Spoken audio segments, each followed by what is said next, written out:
आज हम किसी बिजनेस की बहुत बड़ी डील करने जा रहे हों तो कितनी हॉस्पिटैलिटी से सामने वाले को मनाना पड़ता है।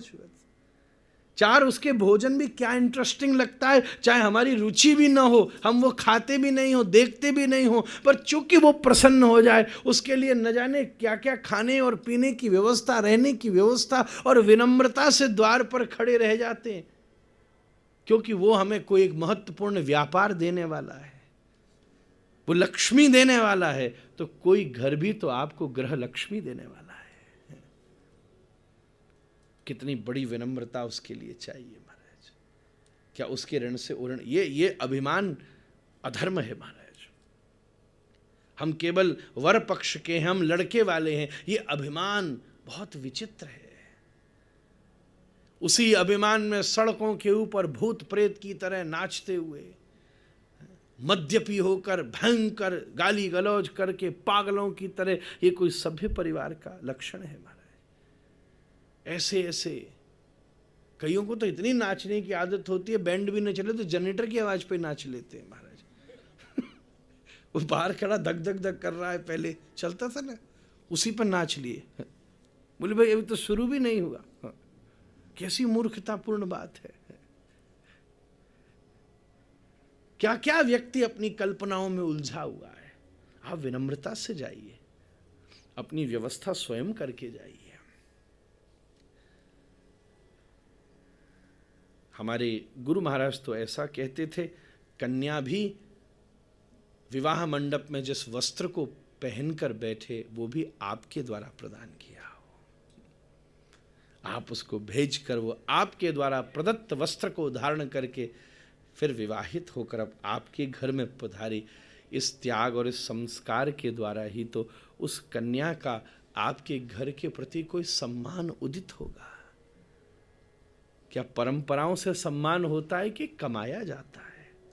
ठीक है, हम किसी साधु संत को देखेंगे तो अपने संस्कारों से हाथ जोड़कर प्रणाम कर ही लेंगे, पर वो वाला प्रणाम कितनी देर तक चलेगा? पर अगर किसी संत स्वभाव से हम प्रभावित हुए तो उसने सम्मान कमाया है। सामने प्रणाम संस्कार से होता है, पर पीछे से भी प्रणाम तब हो सकता है जब किसी ने सम्मान कमाया हो महाराज, प्राप्त किया हो। यही तो गृहस्थ के सुदृढ़ धर्म की बात है। ये सब व्यवहार आज के गृहस्थ के परिवेश में कहीं न कहीं चूक गया है। एक कन्या का पिता दिन भर और सामने आने वाले बारातियों की व्यवस्था में ऐसा उलझ जावे, उसके बाद भी कोई न कोई उसके परिवार के साथ लड़ता, गाली गलौज करता, मद्यपी होकर के झगड़ा करता, ऐसा कोई एक जना आ जाए। ऐसे परिवेश में वरपक्ष के व्यक्ति को स्वयं अनुशासित होकर उस विवाह मंडप से उसको निष्कासित करके निकाल देना चाहिए महाराज। और मेरे बाबूजी तो ऐसा निवेदन करते थे कि ऐसे उल्टा सीधा करने वालों को ले जाने की आवश्यकता नहीं है, अलग से एक प्रोग्राम कर लो, दुष्टों को तृप्त करके वहीं भगा दो।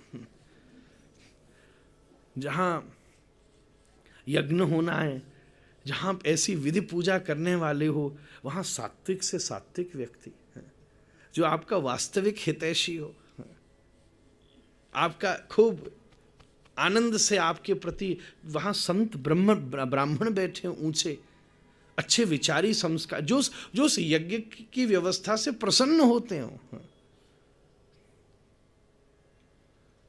नहीं तो आधे आधे बड़े बूढ़े पंडित जी से कह रहे हैं, पंडित जी क्या करे जा रहे हो, जल्दी करिए, क्या क्या स्वाहा जल्दी निपटाइए।